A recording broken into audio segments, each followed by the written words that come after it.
நல்லது. ஆண்டவராகிய இயேசு கிறிஸ்துவின் நல்ல நாமத்தினாலே இந்த வேத படிப்பில் இணைந்திருக்கிற உங்கள் யாவரையும் வாழ்த்தி வரவேற்கின்றதில் மிகுந்த சந்தோஷமுடையவனாக இருக்கிறேன். ஆம், நல்லது. நாங்கள் ஜெபத்தோடு இந்த நேரத்துல கடவுளுடைய வார்த்தையை தியானிக்கும்படி நாங்கள் கடந்து வரலாம். இந்த லேப்டாப்ல வீடியோ வர மாட்டேங்குதுன்னு தெரியல. ஆகவே நாங்க ஆடியோ மட்டும் நான் ஆன் பண்ணியிருக்கிறேன். எனவே அதை தயவாக கருத்தில் கொள்ளுங்கள். நாங்கள் ஜெபத்தோடு கூட நாங்கள் ஆரம்பிப்போம். ஜெபம் பண்ணுவோம். எங்கள் அதிகமாய் நேசிக்கின்ற கிருபை நிறைந்த ஆண்டவரே, கர்த்தாவே, நீங்கள் தந்த அருமையான இந்த நாளுக்காக உமக்கு நாங்கள் நன்றி செலுத்துகிறோம். இந்த நாளிலும் கர்த்தாவே, உம்முடைய சமூகத்திலே நாங்கள் ஒன்று கூடினவர்களாய் ஆண்டவரே, உம்முடைய கிருபைகளையும் இரக்கங்களையும் நாங்கள் நோக்கி பார்க்கிறோம். உம்முடைய குணாதிசயங்களை, உம்முடைய பண்புகளை தேவனை நாங்கள் கற்றுக்கொள்ளும் பொழுது இன்னும் அதிகமாய் தேவனே, உம்முடைய கிருபைகளை ருசி பார்க்கவும், உம்மை அதிகமாய் கிட்டி சேரவும், உம்மோடான உறவிலே கர்த்தாவே நாங்கள் உறுதியாக சுவாமி கட்டப்படவும் தேவையான வழி நடத்துதலை எங்களுக்குள்ளே கொடுத்தருள வேண்டுமாறு நாங்கள் ஜெபிக்கின்றோம்.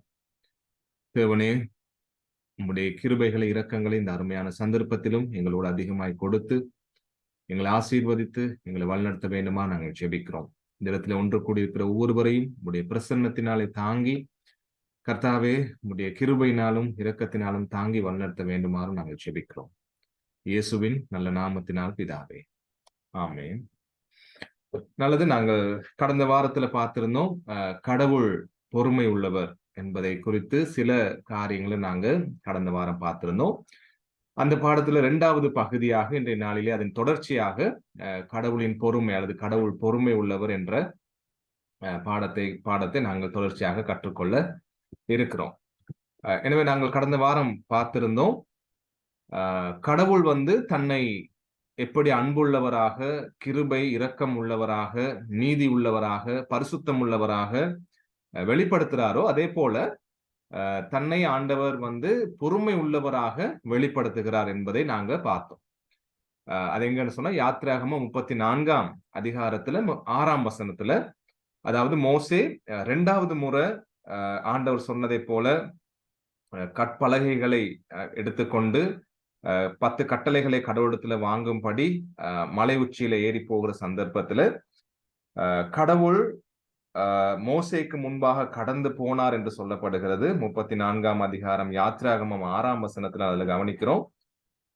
கர்த்தர் அவனுக்கு முன்பாக கடந்து போகிற போது அவர் கர்த்தர் இரக்கமும் கிருபையும் நீடிய சாந்தமும் மகா தயையும் சத்தியமும் உள்ள தேவன் என்று சொல்லி தன்னுடைய பண்புகளை அவர் வெளிப்படுத்துகிற அந்த சந்தர்ப்பத்துல அதுல ஒரு பண்பாக, அதுல ஒரு குணாதிசயமாக கடவுள் தான் நீடிய சாந்தம் உள்ளவர் என்பதை மோசேக்கு வெளிப்படுத்துகிறத நான் கவனிக்கிறோம். அப்ப கடவுள் தன்னை அறிமுகப்படுத்துகிறார். தன்னை அறிமுகப்படுத்தும் பொழுது தான் நீடிய சாந்தம் உள்ளவராக கடவுள் தன்னை வெளிப்படுத்துகிறத நாங்கள் இந்த வசனத்துல பார்த்திருந்தோம்.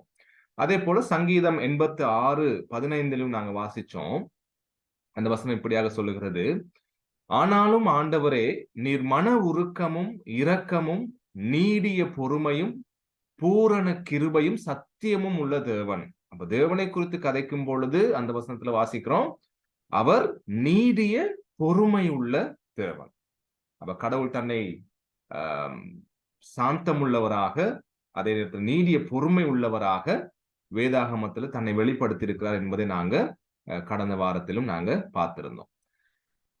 அப்ப கடவுள் பொறுமை உள்ளவராக இருக்கிறார் என்னும் பொழுது, அல்லது கடவுள் நீடிய சாந்தம் உள்ளவராக இருக்கிறார் என்னும் பொழுது நாங்க கவனிக்கிறோம் மனிதர்கள், அதாவது கடவுளால படைக்கப்பட்டு கடவுளுக்கு விரோதமாக செயல்பட்டு கடவுளை விட்டு தூர போன மனிதர்கள் மனம் திரும்பும்படி தேவன் அவர்கள் மேல நீடிய பொறுமையா இருக்கிறார் என்பதையும் நாங்கள் சற்று கடந்த வாரம் பார்த்திருந்தோம் இல்லையா?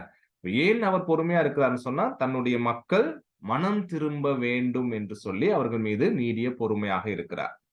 அப்ப இன்றைய நாள் நாங்க பார்க்கணும் 2 பேதுரு நிருபத்துல 3ஆம் அதிகாரம் 9ஆம் வசனம் இப்படியாக சொல்லுகிறது: தாமதிக்கிறார் என்று சிலர் எண்ணுகிறபடி கர்த்தர் தமது வாக்குத்தத்தத்தை குறித்து தாமதமாயிராமல் ரைட்? என்னது வாக்குத்தத்தத்தை குறித்து தாமதமாயிராமல் சொன்னா? ஆண்டவர் திரும்பவும் இந்த பூமிக்கு வருவேன் என்று சொன்னார். இந்த பூமியை நியாயம் தீர்ப்பேன் என்று சொன்னார். ரைட்? எனவே அந்த வாக்குத்தத்தத்தை எப்படி அவர் மேக மண்டலத்துல வானத்துல அவர் ஏறெடுத்துக் கொள்ளப்பட்டாரோ அதே போல திரும்ப வருவேன் என்று சொன்ன அந்த வாக்குத்தத்தத்தின்படி அவர் அந்த வாக்குத்தத்தத்தை நிறைவேற்றுவார். ரைட்? அப்ப என்ன சொல்லப்படுது இந்த வசனத்துல? தாமதிக்கிறார் என்று சிலர் எண்ணுகிறபடி கர்த்தர் தமது வாக்குத்தத்தத்தை குறித்து தாமதமாயிராமல் ஒருவரும் கெட்டு போகாமல் எல்லாரும் மனம் திரும்ப வேண்டும் என்று விரும்பி நம்மேல் நீடிய பொறுமை உள்ளவராயிருக்கிறார். இப்ப கடவுள் நீடிய பொறுமை உள்ளவராக இருக்கிறார். எதற்காக? நாம் ஒவ்வொருவரும் கெட்டு போகாமல் மனம் திரும்ப வேண்டும் என்பதற்காக அவர் பொறுமை உள்ளவராக இருக்கிறார் என்பதை இந்த வசனத்துல வெளிப்படுத்தப்படுகிறத நாங்க பார்க்கிறோம் அன்பானவர்களே. ரைட்? எனவே நாங்க கவனிக்கிறது என்னது? நம்முடைய மனம் திரும்புதலை எதிர்பார்த்து தேவன் பொறுமை உள்ளவராக இருக்கிறார். அப்ப தேவன் பொறுமை உள்ளவர் என்னும் பொழுது அது நமக்கான ஒரு ஆசீர்வாதமாக இருக்கிறது இல்லையா? ஏன்? எங்கள் மீது சீக்கிரமாக அவருடைய தண்டனை, அவருடைய நியாய தீர்ப்புகள், நரகத்துக்கு ஏதுவான சாபங்கள் வந்துவிடாத படிக்கு அவர் நம்மை நோக்கி பார்த்து கொண்டிருக்கிறார். நாங்கள் மனம் திரும்பி அவரிடத்துல வாழ்க்கை அடையும்படி அந்த காலத்துல அவர் பொறுமையாக அவர் இருக்கிறார் என்பதை இந்த வசனத்தின் மூலம் நாங்க கவனிக்கிறோம் இல்லையா? அப்ப கடவுள்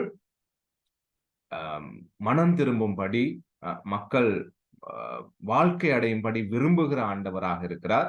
எனவே அவர்களுக்கு சில காலங்கள் கொடுத்து காலதாமதம் செய்து பொறுமை உள்ளவராக அவர்கள் மேல் இருக்கிறார் என்பதை கடவுளுடைய வசனத்துல வெளிப்படுத்தப்படுகிறத நாங்க கவனிக்கிறோம். இப்ப அதை இலகுவா நாங்க கொஞ்சம் விளங்கிக் கொள்ள நாங்க பார்ப்போம்னு சொன்னா, யோனாவின் புத்தகத்துல நாங்க கவனிக்கிறோம். யோனாவின் சம்பவத்துல ஆண்டவர் சொல்றாரு, நீ நினிவேல போய் அவங்களுக்கு என்னுடைய செய்தியை நீ அறிவி. ரைட்? அவங்களுடைய அக்கிரமம் பெரிதாக இருக்கிறதுன்னு சொல்லி ஆண்டவர் யோனாவை அனுப்புறார். ஆனால் யோனா போய் பிரசங்கம் பண்றார். கடவுளுடைய நீதியை, கடவுளுடைய கோபம் உங்க மேல வரப்போகிறதுன்னு சொல்லி பிரசங்கம் பண்றாரு. பிரசங்கம் பண்ணி முடிய யோனா எதிர்பார்க்காத விஷயம் அங்க நடக்குது இல்லையா? என்னது? அங்க இருக்கிற ராஜா முதற்கொண்டு அங்க இருக்கிற அனைவரும் என்ன செய்யறாங்க? மனம் திரும்புகிறத யோனா புத்தகத்துல நாங்க வாசிக்கிறோம். அப்படி மனம் திரும்புகிறதுனால கடவுள் என்ன செய்யறாரு? அவங்களுக்கு சொல்லி இருந்த ரைட், அவங்க மேல வரப்போகின்ற அந்த ஆபத்தை கடவுள் வரவிடல இல்லையா? அவங்கள அழித்திரல. யோனாவுடைய எதிர்பார்ப்பு என்னது? கடவுள் நினிவே பட்டணத்துக்கு இந்த செய்தியை அறிவிக்க சொல்லி இருக்கிறாரு. இந்த செய்தியின்படி நினிவே பட்டணம் கவிழ்க்கப்பட்டு போகும் என்று சொல்லி எதிர்பார்த்து அந்த செய்தியை அவர் கடைசியா போய் அறிவிச்சார். ஆனால் அவர் எதிர்பார்த்தபடி நடக்கல. எனவே அவர் கடவுள்கிட்ட ஜெபிக்கும் பொழுது அவர் சொல்றார், யோனா 4ஆம் அதிகாரம் 2ஆம் வசனத்துல, கர்த்தரை நோக்கி விண்ணப்பம் பண்ணி, கர்த்தாவே, நான் என் தேசத்தில் இருக்கும் போதே நான் இதை சொல்லவில்லையா? இது நிமித்தமே நான் முன்னமே தர்ஷீஷுக்கு ஓடி போனேன். நீர் இரக்கமும் மன உருக்கமும் நீடிய சாந்தமும் மிகுந்த கிருபையும் உள்ளவரும் தீங்குக்கு மனஸ்தாபப்படுகிறவருமான தேவன் என்று அறிவேன். ரைட்? என்ன யோனா கண்டு கொண்டார்? அங்க என்ன சொல்றாரு? ஆண்டவரே, நான் இங்க வர்றதுக்கு முதல்லயே எனக்கு தெரியும் நீங்க நீடிய சாந்தம் உள்ளவர். ரைட்? உடனே நினிவே பட்டணத்தின் கூக்குரல், நினிவே பட்டணத்தின் பாவம் அக்கிரமம் பெருசா இருந்திருந்தா நீங்க என்ன செஞ்சிருக்கணும்?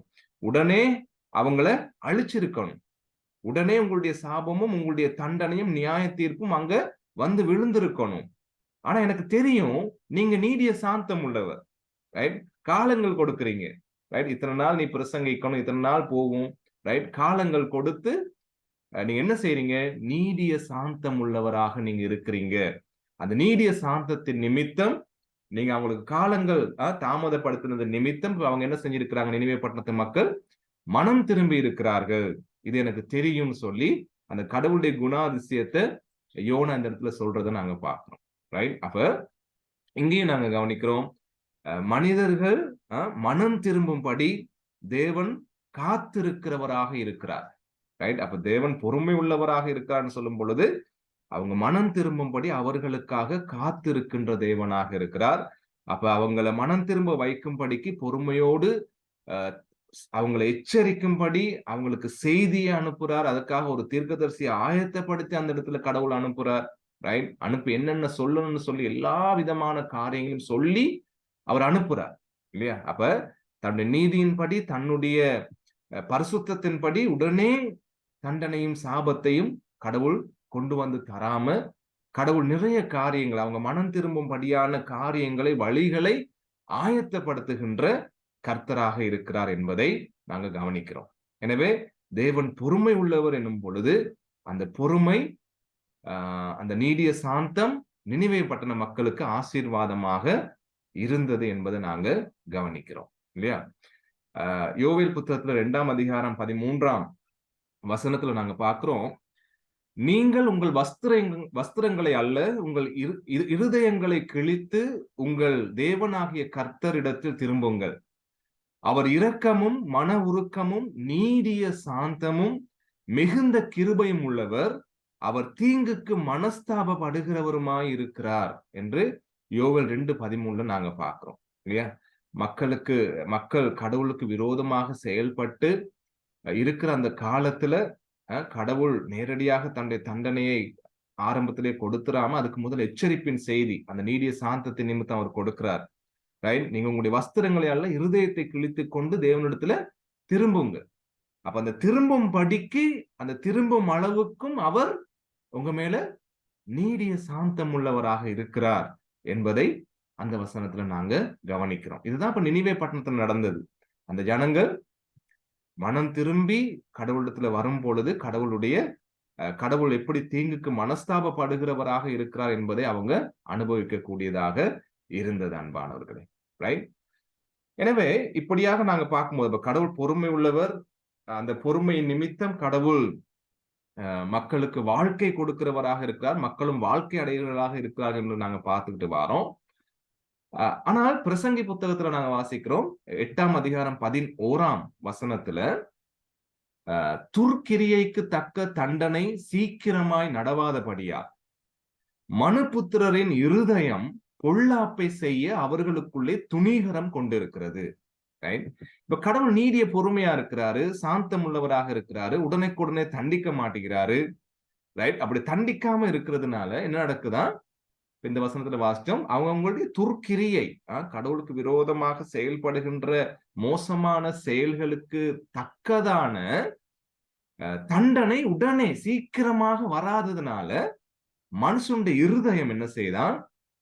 பொல்லாப்பு செய்யறதுக்கு அவர்களுக்குள்ள துணிகரம் கொள்ளுகிறது. ரைட்?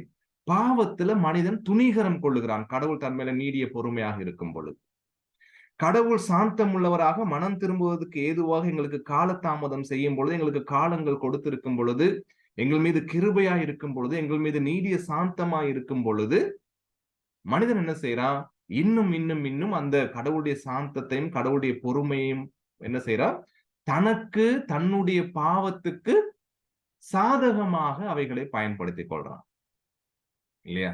ரைட்? கடவுள் அவர் எங்க மேல பொறுமையா இருக்கிறாரு. அந்த பொறுமையின் அந்த கால அவகாசத்தை மனுஷன் என்ன செய்யறான்? தன்னுடைய பாவத்துக்கு சாதகமாக, தன்னுடைய பாவத்துக்கான ஒரு லைசன்ஸ் போல, ஒரு அனுமதி பத்திரமாக அவன் அதை பயன்படுத்துகிறவனாக இருக்கிறான். அதான் நாங்க பிரசங்கி புத்தகத்துல வாசிக்கிறோம். ரைட்? அப்ப அவன் என்ன செய்யறான்? இருதயம் பொல்லாப்பு செய்ய இன்னும் துணிகரம் கொள்ளுகிறது என்பதை நாங்க கவனிக்கிறோம். எனவே அன்பானவர்கள், நாங்க எங்களை குறிச்சு கொஞ்சம் சிந்திச்சு பார்க்கணும். இல்லையா? சில நேரங்களில் நம்ம யோசிப்போம், நாங்க செய்கின்ற பாவங்கள், நாங்க கடவுளுக்கு விரோதமாக கடவுள் அருவருக்கின்ற விஷயங்களை நாங்க செய்யும் பொழுது, கடவுள் வேதத்துல தெளிவா இந்த காரியங்களை நான் அருவருக்கிறேன் என்று தெளிவாக சொல்லி இருக்கிற காரியங்கள் நாங்கள் அறிந்தும் அவைகளை நாங்கள் செய்யும் பொழுது, சில நேரங்கள் எங்களுடைய மனசுல நம்ம யோசிச்சு கொள்வோம். சில நேரங்கள்ல என்னுடைய பாவம் மறைவானதா இருக்குது. ரைட்? யாருக்கும் அது தெரியாது. ரைட்? எனக்கு தெரியும், எப்படி கவனமா யாருக்கும் தெரியாம அந்தரங்கமா ஒளிவு மறைவா அதை செய்யணும்னு எனக்கு தெரியும் என்று சில நேரம் நம்ம யோசிக்க கூடும். ரைட்? அதே மாதிரி யோசிப்போம், இன்னும் என்னுடைய பாவம் வெளிவரல. நான் எவ்வளவுதான் கடவுளுடைய பிள்ளையாக இருந்தாலும், கடவுளுடைய மக்களாக நாங்கள் இருந்தாலும், நாங்க செய்கின்ற காரியங்கள் இன்னும் மறைவாதான் இருக்கு. அது இன்னும் வெளிவந்து நான் இன்னும் மாட்டல, என்னுடைய பாவத்துல மாட்டிக்கொள்ளல, ரைட் என்ற ஒரு யோசனை எங்களுக்குள்ள வரும். அப்படியெல்லாம் வெளிவராம இருக்கிறதுனால இன்னும் நான் என்னுடைய பாவத்தை தந்திரமா ரகசியமா மறைச்சு மறைச்சு செஞ்சுக்கிட்டு இருக்கிறேன், நான் அதுல கெட்டிக்காரன் சொல்லி யோசிக்கிற சந்தர்ப்பத்துல என்ன செய்ய வரோம்னு சொன்னா, இன்னும் பாவத்துல நாங்க துணிகரம் கொள்றோம். சில நேரங்கள்ல நாங்க செய்கின்ற பாவம் கடவுள் சொல்ற மாதிரி திடீர்னு உடனடியாக அதன் பாதிப்பை எங்களுக்கு என்ன செய்ய முடியாது, கண்டு கொள்ள முடியாது இல்லையா? பாவத்துல ஒரு பாதிப்பு இருக்குது. பாவம் செய்யறதுனால எங்களுக்கு ஒரு எங்களுக்கு ஒரு ஒரு ஒரு நஷ்டம் இருக்குது, ரைட்? எங்களுக்கு ஒரு பாதிப்பு இருக்குது. ஆனா உடனடியா அந்த பாதிப்பு விளங்காததுனால என்ன செய்ய பார்க்கிறோம்? எங்களுடைய சிந்தனையில நாங்க துணிகரம் கொள்றோம் அந்த பாவத்தை தொடர்ந்து செய்யறதுக்கு, இல்லையா? அப்ப நாங்க என்ன காண்றோம்னா அன்பானவர்களே, கடவுள் இன்னும் என்னுடைய பாவத்தை வெளிப்படுத்தாமல், இன்னும் என்னுடைய பாவத்துல எனக்கான அந்த பாதிப்பை, அதற்குரிய அந்த வெட்கத்த, அதற்குரிய அந்த தண்டனைய எனக்கு கொடுக்காம இருக்கிறதுனால, நாங்க என்ன செய்ய பார்க்கிறோம்னு சொன்னா, அந்த பாவத்துல இன்னும் துணிகரம் கொள்றவங்களா இருக்கோம். பிரசங்கில சொன்னதைப் போல, ரைட்? உடனே அந்த துர்க்கிரியைக்குரிய தண்டனை வரல. ஆகவே இன்னும் துணிகரம் கொள்றோம். இது பிரச்சனை இல்ல. இது நான் செய்யலாம். கடவுளும் கண்டும் காணாத மாரி தான் இருக்கிறாரு. அல்லது அவர் ஜீவன் இல்லாதவர். அல்லது அவர் இந்த காரியங்கள்லாம் கவனிக்கிற ஒரு கடவுள் இல்ல. ரைட்? நான் வேண்டிய மாதிரி வாழலாம், ஜீவிக்கலாம் என்ற விதமாக பாவத்துல நாங்க துணிகரம் கொள்றவங்களாக இருக்கிறோம். அப்ப அந்த பாவத்துல துணிகரம் கொள்றதுனால என்ன உண்டாகுது? இருதய கடினம் உள்ளவர்களாக நாங்க மாறுறோம். அப்ப இருதய கடினம் உள்ளவர்களாக மாறும் பொழுது பாவம் எங்களுக்கு பரிச்சயமானதாக, அல்லது பாவம் எங்களுக்கு எந்த விதமான ஆபத்தையும் விளைவிக்காத, அல்லது அது எந்த விதமான பிரச்சனையும் எனக்கு இல்லை என்ற ஒரு சிந்தனைகளுக்குள்ள நாங்க போறவங்களாக நாங்க மாறிடுறோம். அப்ப இது ஆபத்தான ஒரு காரியமாக இருக்கிறது. அதே நேரத்துல இது கடவுளை அசட்டை பண்ற விஷயமாக இருக்குது இப்படியான சிந்தனை. ஏன் அசட்டை பண்றதாக இருக்குதுன்னு சொன்னா, கடவுள் எங்க மேல பொறுமையாக இருக்கிறார் என்பதை, கடவுள் எங்க மேல மிக நீடிய சாந்தம் உள்ளவராக இருக்கிறார், இன்னும் சாந்தம் உள்ளவராக இருக்கிறார். இவ்வளவோ கொடூரமாக மோசமாக நான் செயல்பட்டும் இன்னும் என் மேல் கிருபை உள்ளவராக, சாந்தம் உள்ளவராக இருக்கிறார் என்பதை நான் அசட்டை பண்ணுகிறவனாக இருக்கிறேன், இப்படி நான் செயல்படும் பொழுது. ரைட்? எனவே நாங்க யோசிச்சு பார்க்கணும், ரைட்? எங்களுக்கான தண்டனை இன்னும் வரலையே, அவங்களுக்கு மாதிரி இவங்களுக்கு மாதிரி எனக்கு ஒண்ணும் நடக்கலையே, ரைட்? அதனால எனக்கு பிரச்சனை இல்லை என்று சொல்லி பாவத்துல துணிகரம் கொள்றதுக்கு கடவுளுடைய அந்த தாமதிக்கிற காரியத்தை, அல்லது கடவுளுடைய பொறுமையை எங்களுக்கான லைசன்ஸா, எங்களுக்கான அனுமதி பத்திரமாக, பாவத்திற்கான அனுமதி பத்திரமாக நாங்க நினைச்சு பாவத்துல துணிகரம் கொள்ள கூடாது. ஏன்னு சொன்னா பாருங்க, ரோமர் 2ஆம் அதிகாரம் 4ஆம் வசனம் இப்படியாக சொல்லுகிறது, அல்லது தேவ தயவு நீ குணப்படும்படி உன்னை ஏவுகிறது என்று அறியாமல் அவருடைய தயவு, பொறுமை, நீடிய சாந்தம் இவைகளின் ஐசுவரியத்தை அசட்டை பண்ணுகிறாயோ? ரைட்? அப்ப நாங்க என்ன செய்யறோம்? கடவுள் என் மேல நீடிய பொறுமையா இன்னும் சாந்தமா இருக்கிறாரு, இன்னும் எனக்கான ஒண்ணுமே ஒரு பாதிப்பும் ஏற்படலைன்னு சொல்லி நம்ம இருக்கும் பொழுது நாங்க ஒரு விஷயத்தை மறந்துட்டு கடவுள் அசட்டை பண்றோம். அது அந்த வசனம் சொல்லுது பாருங்க, கடவுளுடைய ஐஸ்வர்யத்தை, எதுல ஐஸ்வர்யத்தை, என்ன ஐஸ்வர்யத்தை நாங்க அசட்டை பண்றோம்னு சொன்னா, கடவுள் எங்க மேல தயவுள்ளவராய், நீடிய சாந்தம் உள்ளவரா இருக்கிறார். எதுக்கு? நாங்க குணப்படணும்னு சொல்லி, நாங்க மனம் திரும்பும்படி கடவுள் எங்களுக்கு அந்த கால தாமதத்தை, அவர் எங்க மேல நீடிய சாந்தம் உள்ளவராக இருக்கிறார். அந்த நீடிய சாந்தம் உள்ளவராக இருக்கிற அந்த காலங்கள்ல தேவன் அவருடைய வார்த்தையின்படி, அவருடைய வார்த்தையில எங்களுக்கு எச்சரிப்புகளை கொடுத்து, சில நேரங்கள்ல பிரசங்கங்களின் மூலம், வேத படிப்புகளின் மூலம், அல்லது நாங்க தனிப்பட்ட ரீதியில கடவுளுடைய வார்த்தையை வாசிக்கிறதின் மூலம், அல்லது மற்றவர்கள் மூலம் அந்த பாவங்களை எச்சரித்து எங்களுக்கு காண்பித்து, ரைட், தேவ தயவின் நிமித்தம் நாங்க குணப்படும்படி எங்களுக்கு அந்த காலத்தை கொடுத்திருக்கிறார் என்பதை நாங்க உணராம நாங்க சில நேரங்கள்ல அவரை அசட்டை பண்ணுகிறவர்களாக இருப்போம், பாவத்தில் துணிகரம் கொள்ளும் பொழுது. எனவே இந்த காலங்கள்ல நாங்க யோசிக்கணும், தேவன் என் மேல எவ்வளவு சாந்தம், பொறுமை உள்ளவராக இருக்கிறார் என்பதை நாங்க சிந்திக்கணும் அன்பானவர்களே. பாருங்க, சோதோம் குமோரா மீது அவருடைய கோபம் எப்படி பற்றி எரிந்ததுன்னு சொல்லி. ஆதாம் ஏவாள் பாவம் செய்த உடனே அவங்களுக்குரிய தண்டனையை தேவன் கொடுத்தார் இல்லையா? ஆதியாகமம் 6ஆம் அதிகாரத்துல நாங்க வாசிக்கிறோம், நோவாவுடைய காலத்துல கடவுள் உடனே அந்த ஜனங்களை எப்படி தண்டிச்சார்னு சொல்லி. அதே மாதிரி அனனியா சப்பிரால் புதிய ஏற்பாட்டுல தேவனுக்கு விரோதமாக செயல்பட்டு வரும் பொழுது உடனே தேவனுடைய சமூகத்துல அவங்களுக்கு ஏற்பட்ட கடவுளுடைய நித்திய அந்த சாபத்தை, அந்த மரணத்தை நாங்க நித்திய மரணத்தை குறிச்சு நாங்க பார்க்கிறோம் இல்லையா? அப்ப கடவுள் பொறுமையாக இருக்கும் பொழுது அது தேவன் என் மேல வச்சிருக்கிற கிருபை, என் மேல வச்சிருக்கிற அன்பு, கடவுள் என்னை அவருடைய பிள்ளையாக என்னை குணப்படுத்தும்படி, என்னை மனம் திரும்ப வைக்கும்படி தேவன் என் மேல சாந்தம் உள்ளவராய் பொறுமை உள்ளவராக இருக்கிறார் என்பதை உணர்ந்து நாங்க மனம் திரும்பும்படி செயல்படணும் அன்பானவர்களே. எனவே நாங்க கடவுளுடைய அந்த பொறுமையுள்ள குணத்தை நாங்க எண்ணி அவருக்கு நாங்க நன்றி செலுத்தணும். நாங்க அவருக்கு எங்களுடைய மகிமையை நாங்க கொண்டு வரணும் இல்லையா? இப்ப பாருங்க, நாங்க பார்த்த மாதிரி நோவாவுடைய காலத்துல கடவுள் நோவாவை தெரிஞ்சு கொண்ட சந்தர்ப்பத்துல நாங்க புதிய ஏற்பாட்டுல அந்த சம்பவத்தை வாசிக்கிறோம். 1 பேதுரு 3:20 அந்த வசனம் சொல்லுகிறது, அந்த ஆவிகள் பூர்வத்திலே நோவா பேழையை ஆயத்தம் பண்ணும் நாட்களிலே தேவன் நீடிய பொறுமையோட காத்திருந்த போது கீழ்ப்படியாமற் போனவைகள். என்ன நாங்க வாசிக்கிறோம் ஹைலைட் பண்ணப்பட்ட அந்த வசனத்துல? பூர்வத்திலே நோவா பேழையை ஆயத்தம் பண்ணும் நாட்களிலே தேவன் நீடிய பொறுமையோட காத்திருந்த போது கீழ்ப்படியாமல் போனவைகள். அப்ப கடவுள், நாங்க இந்த வசனத்துல வாசிச்சோம், நீ குணப்படும்படி உன்னை கடவுளுடைய தேவதயை உன்னை ஏவுகிறது என்று அறியாமல் அவருடைய நீடிய பொறுமையும் சாந்த இவைகளே ஐஸ்வர்யத்தை நீ அசட்டை பண்ணுகிறாய்ன்னு நாங்க வாசிச்சோம் இல்லையா? அப்ப அந்த வாசிச்சதின் பிரகாரம் நோவாவுடைய காலத்துல கடவுள் நோவாவின் மூலம் என்ன செய்தாராம்? ஒரு பெரிய அழிவு வரப்போகிறது மக்களுடைய பாவத்தின் நிமித்தம். அந்த மனிதர்களுடைய சிந்தனைகள், இருதயத்தின் யோசனைகள் நித்தமும் பொல்லாததாக இருக்கிறதுன்னு சொல்லி மனஸ்தாபப்பட்டு கடவுள் அவர்களை அழிக்கும்படி கடவுள் செயல்படுறதை நாங்க கவனிக்கிறோம். எனவே மோசேக்கு நோவாவுக்கு அந்த காரியத்தை அறிவிக்கும் பொழுது நோவா என்ன செய்தாராம்? பாருங்க, 2 பேதுரு 2ஆம் அதிகாரம் 5ஆம் வசனத்துல வாசிக்கிறோம், நீதியை பிரசங்கித்தார்னு சொல்லப்படுகிறது. ரைட்? அப்ப நோவா நீதியை பிரசங்கித்தார். ரைட்? அதாவது கடவுளுடைய பாவத்துக்கு விரோதமான கடவுளுடைய கோபம் எப்படியானது, மனம் திரும்புதல் எவ்வளவு அவசியம் என்ற அந்த நீதியை நோவா அநேக வருடங்களாக பிரசங்கித்து வந்தார்னு சொல்லப்படுகிறது. அப்ப அந்த பிரசங்கித்த காலத்தை இந்த வசனத்துல நாங்க பார்க்கிறோம், தேவன் நீடிய பொறுமையோட காத்திருந்த காலம் என்பதை நாங்க விளங்கிக் கொள்றோம்.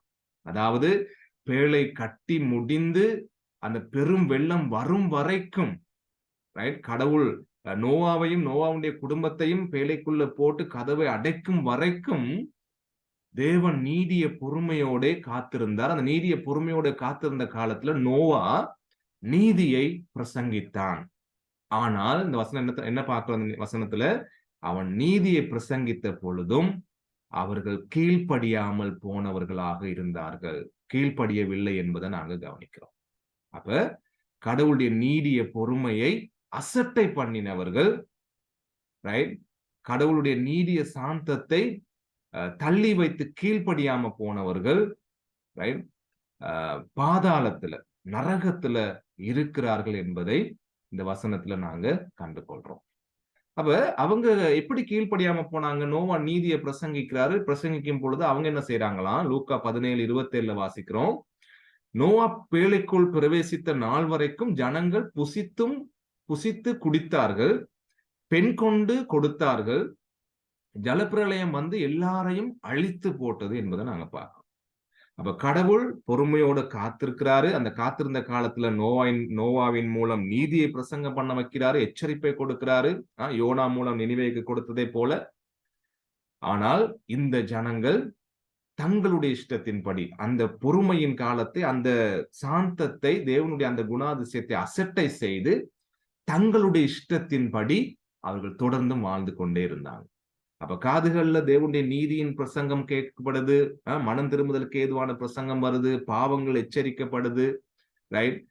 கடவுள் எவ்வளவு பரிசுத்தர், அவர் என்னென்ன காரியங்களை அருவருக்கின்றார், நாங்க எப்படி ஜீவிக்க வேண்டும் போன்ற காரியங்கள் கேட்கப்படுது. கேட்டும் கேட்டும் அவங்க என்ன சொல்றாங்க? அதை புறக்கணித்து தங்களுக்கு இஷ்டப்படி புசித்து குடித்து தங்களுடைய சுகபோக வாழ்க்கையில, தங்களுடைய உலக ரீதியான மேன்மையான வாழ்க்கையில அவர்கள் வாழ்ந்தார்கள் என்பதை நாங்க கவனிக்கிறோம். அப்ப அந்த நீடிய பொறுமையை அசட்டை பண்ணிய ஜனங்கள் அந்த காலத்துக்கு பிற்பாடு தேவனுடைய அழிவை சந்தித்தார்கள் என்பதை நாங்க கவனிக்கிறோம். ரைட்? 2 பேதுரு 2:5 பூர்வ உலகத்தையும் தப்ப விடாமல் நீதியை பிரசங்கித்தவனாகிய நோவா முதலான 8 பேரை காப்பாற்றி அவபக்தி உள்ளவர்கள் நிறைந்த உலகத்தின் மேல் ஜலப்பிரளயத்தை வரப்பண்ணினார். அப்ப அந்த ஜலப்பிரளயத்தை வரப்பண்ண முதல்ல அநேக வருடங்கள் தேவன் அவர்கள் மீது நீடிய பொறுமையாக இருந்து அவர்கள் மனம் திரும்பும்படியான செய்தியையும் நோவாவின் மூலம் கொடுத்தார். ஆனா அவங்க அதுக்கு கீழ்ப்படியாமல் போனார்கள் என்பதை இந்த வசனங்களின் மூலம் காண்றோம். அப்ப தேவனுடைய நீடிய பொறுமையை அசட்டை செய்வது ஆபத்தானது. ரைட்? அதை நாங்க ஒரு சாதாரணமான விஷயமாக நாங்க எடுத்துக்கொள்ளக்கூடாது. கடவுள் எங்க மேல வச்சிருக்கிற கிருபை அன்பின் நிமித்தம் எங்களுக்கு தருகின்ற காலங்கள், நாங்க மனம் திரும்பி அவருக்குள்ள ஒப்புரவாகுவதற்கு தருகின்ற காலங்கள் என்பதை நாங்கள் உணர்ந்து செயல்பட வேண்டியவர்களாக நாங்க இருக்கிறோம். ரைட்? அப்ப நாங்க கடவுள் எங்க மேல பொறுமையாக இருக்கும் பொழுது அந்த பொறுமையான காலத்தை, அந்த பொறுமையை என்னவாக நாங்க என்னன்னு சொன்னா 2 பேதுரு 3:15 நாங்க வாசிக்கிறோம். மேலும் நம்முடைய கர்த்தரின் நீடிய பொறுமையை இரட்சிப்பென்று எண்ணுங்கள். நமக்கு பிரியமான சகோதரனாகிய பவுலும் தனக்கு அருளப்பட்ட ஞானத்தினாலே இப்படியே உங்களுக்கு எழுதியிருக்கிறார். அப்ப கடவுளுடைய பொறுமையை நாங்க இவ்வளவு நேரம் பார்த்த மாதிரி இரட்சிப்பென்று நாங்கள் எண்ண வேண்டும். ரைட்? எங்களை ரட்சிக்கிறதுக்கு, எங்களை காப்பாற்றுவதற்கு, எங்களுக்கு வாழ்க்கை கொடுக்கிறதுக்கு, எங்களை மறுரூபமாக்குவதற்கு, தேவனுக்கு உகந்த பரிசுத்தத்துக்கு ஏதுவான அந்த பங்குள்ளவர்களாக மாறும்படிக்கு, தேவனுடைய குமாரனுடைய குணாதிசயத்துல அவருடைய சாயலாக நாங்கள் மாறும்படிக்கு தேவன் கொடுக்கின்ற காலம், அவருடைய நீடிய பொறுமை எங்களுக்கு ரட்சிப்பு என்று நாங்கள் எண்ண வேண்டும்.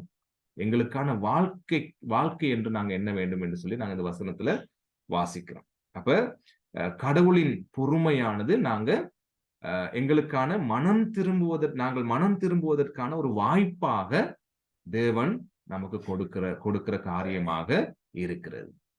எனவே தேவன் பொறுமை உள்ளவர், அது அவருடைய குணாதிசயம் பண்புன்னு சொல்லும் பொழுது அது எங்களுக்கு பெரிய ஆசீர்வாதத்தை கொண்டு வந்து தருகிறதாக இருக்கிறது. 1 தீமோத்தேயு 1:16 பவுல் சொல்றாரு, அப்படி இருந்தும், அதாவது இந்த மேல வசனத்துல 1:15 சொல்றாரு, பிரதான பாவி நானு என்று சொல்லிட்டு அடுத்து சொல்றாரு, அப்படி இருந்தும் நித்திய ஜீவனை அடையும்படி இனிமேல் இயேசு கிறிஸ்துவினிடத்தில் விசுவாசமாய் இருப்பவர்களுக்கு திருஷ்டாந்தம் உண்டாகும் பொருட்டு பிரதான பாவியாகிய என்னிடத்தில் அவர் எல்லா நீடிய பொறுமையையும் காண்பிக்கும் படிக்கு இரக்கம் பெற்றேன். ரைட்? அப்ப நாங்க வாசிச்ச 2 பேர் 3:15 கர்த்தருடைய நீடிய பொறுமை நமக்கான ரட்சிப்புன்னு சொல்றது வாசிச்சோம். பவுல் சொல்றாரு 1 தீமோத்தேயு 1:16 அவருடைய நீடிய பொறுமை எனக்கான இரக்கம் என்று என்னுடைய வாழ்க்கைக்கு கிடைச்ச ஆசீர்வாதம் என்று அவர் சொல்றார். ஏன்னு சொன்னா பவுல் எவ்வளவு மோசமாக கடவுளுக்கும் கடவுளுடைய ஜனங்களுக்கும் விரோதமாக செயல்பட்டார் என்பதை அவர் நாங்க புதிய ஏற்பாட்டுல வாசிக்கிறோம், அப்போஸ்தலர் புத்தகத்துல. ரைட்? எவ்வளவோ ரைட் கடவுளை பின்பற்றுகிறவர்களை, கிறிஸ்தவர்களை கொலை செய்து ஜெயில அடைச்சி அவங்களுக்கு விரோதமாக துன்புறுத்தல்களை மேற்கொண்டு எவ்வளவுக்கு எவ்வளவு பெருமையாக கடவுளுக்கு விரோதமாக நேரடியாக கடவுளை எதிர்ப்பதை போல அவர் செயல்பட்டாலும் இங்க அவர் சொல்றாரு, அந்த காலத்துல தேவன் என்னை அந்த பாவத்துக்கு ஏற்ற விதமாக உடனே தண்டிக்காம என் மேல அந்த அக்கிரமம் செய்து கொண்டிருந்த காலங்கள்ல தேவன் என் மேல பொறுமையாக இருந்தார். ரைட்? என்று சொல்லி அவர் சொல்றத நாங்க கவனிக்கிறோம். ரைட்? எனவே அவருக்கான ரட்சிப்பு, அது பவுலுக்கான வாழ்க்கை, அவருடைய வாழ்க்கை மாறுகின்ற காலமாக தேவன் அதை தனக்கு கொடுத்திருந்தார் என்பதை அங்க நாங்க கவனிக்கிறோம். ரைட்? அப்ப அடுத்த வசனத்துல வாசிக்கிறோம், துன்மார்க்கன் சாகிறது எனக்கு எவ்வளவு வேணும் பிரியமோ, இல்லையா? அவன் தன் வழிகளை விட்டு திரும்பி பிழைப்பது அல்லவோ எனக்கு பிரியம் என்று கர்த்தராகிய ஆண்டவர் சொல்லுகிறார். அப்ப அவர் பொறுமையாக இருக்கிறார்னு சொன்னா நாங்க மனம் திரும்பி அவருக்குள்ள வருவதற்கு ஆகவே என்பதை நாங்க உணரணும் அன்பானவர்களே. அப்ப நிச்சயமாக தேவன் அவர் நல்லவர்னு நாங்க படிச்சோம். அதே போல அவர் பொறுமை உள்ளவராக இருக்கிறதன் மூலம் எவ்வளவோ இன்னும் எங்கள் மீது நல்லவராக அவர் இருக்கிறார் என்பதையும் நாங்க கவனிக்கிறோம் இல்லையா? அடுத்து பாருங்க, நாங்க கடைசியா ஸ்லைடை பார்த்து நாங்க நிறைவு செய்யலாம். நாகும் 1:3 கர்த்தர் நீடிய சாந்தமும் மிகுந்த வல்லமையும் உள்ளவர்,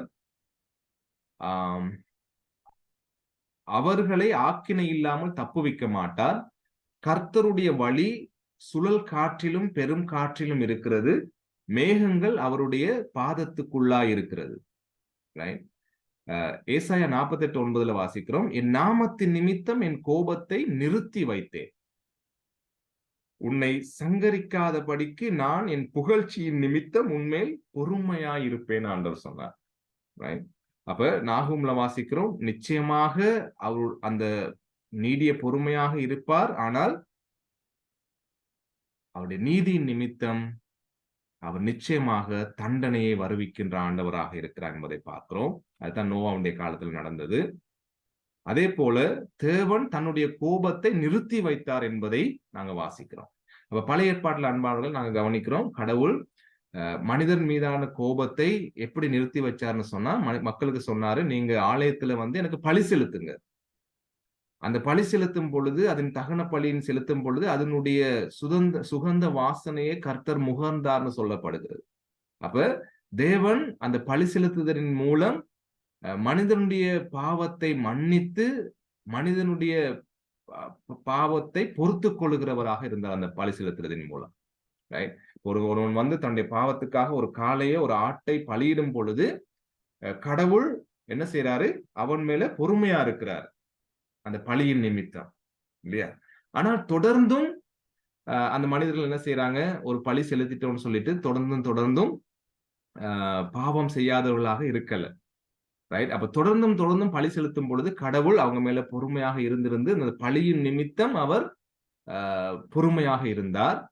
அப்ப புதிய ஏற்பாட்டுக்கு வரும் பொழுது அந்த கோபத்தை அந்த பொறுமையை ஆண்டவர் இயேசு கிறிஸ்துவின் மீது தன்னுடைய குமாரனை சிலுவையில கொடுப்பதின் மூலம் அந்த பொறுமை, அதாவது அந்த தன்னுடைய நீதியை ஆண்டவர் தீர்த்து கொண்டார். அந்த தண்டனையை அங்க ஆண்டவர் கொடுக்கிறத நாங்க கவனிக்கிறோம் இல்லையா? அப்ப தொடர்ந்தும் அப்ப இன்னும் எங்களுக்கு கிருபை கிடைக்குது, இன்னும் எங்களுக்கு கடவுளுடைய சாந்தம் நீடிய பொறுமையை நாங்க அனுபவிக்க கூடியதாக இருக்குது. காரணம், கடவுளுடைய கோபம், கடவுளுடைய எல்லா விதமான பாவத்தின் மீதான சாபம், எரிச்சல்கள், அவருடைய தண்டனை முழுவதையும் நியாய தீர்ப்பையும் சிலுவையில ஆண்டவர் இயேசு கிறிஸ்துவின் மீது கொடுத்து தீர்த்து விட்டதுனால இன்னும் ஆண்டவர் இயேசு கிறிஸ்துவுக்குள்ள தேவன் நம் மீது பொறுமையாக இருக்கிறார். அப்ப ஒன்று, கடவுள் இயேசுவினுடைய 2வது வருகை வரைக்கும் நமக்கு வாய்ப்பு இருக்கிறது. அப்படி இல்லாவிட்டால் இந்த பூமியில நாங்கள் மரிக்கும் வரைக்கும் எங்களுக்கு வாய்ப்பு இருக்கிறது. ஏன்னு சொன்னா, ஒரே தரம் மரிக்கிறதும் பின்பு நியாய தீர்ப்பு அடைவதும் எங்களுக்கு குறிக்கப்பட்டிருக்கு, நியமிக்கப்பட்டிருக்கிறது என்பதை நாங்க கடவுளுடைய வசனத்துல வாசிக்கிறோம். எனவே அன்பானவர்களே, தேவன் நம் மீது இன்னும் பொறுமையாக இருக்கிறார். கிறிஸ்து இயேசுவின் மூலம் அந்த ஆசீர்வாதத்தை இன்னும் எங்களுக்கு கொடுத்திருக்கிறார். எதற்காக? நாங்கள் அவருக்கு உகந்த வாழ்க்கை வாழும்படியாக. எனவே அந்த பொறுமையை நாங்கள் அசட்டை பண்ணாதபடிக்கு, அந்த பொறுமையை நாங்கள் சந்தோஷமாக கற்றுக்கொண்டு தேவனுக்கு நன்றி செலுத்துகிற அதே நேரத்துல அந்த பொறுமையை சோதிக்காதபடியும் செயல்பட வேண்டியவர்களாக நானும் நீங்களும் இருக்கிறோம். நல்லது, இந்த நேரத்திலும் கூட நாங்கள் பகிர்ந்து கொள்ளலாம் நீங்கள் கற்றுக்கொண்ட காரியங்களை. தேங்க்யூ.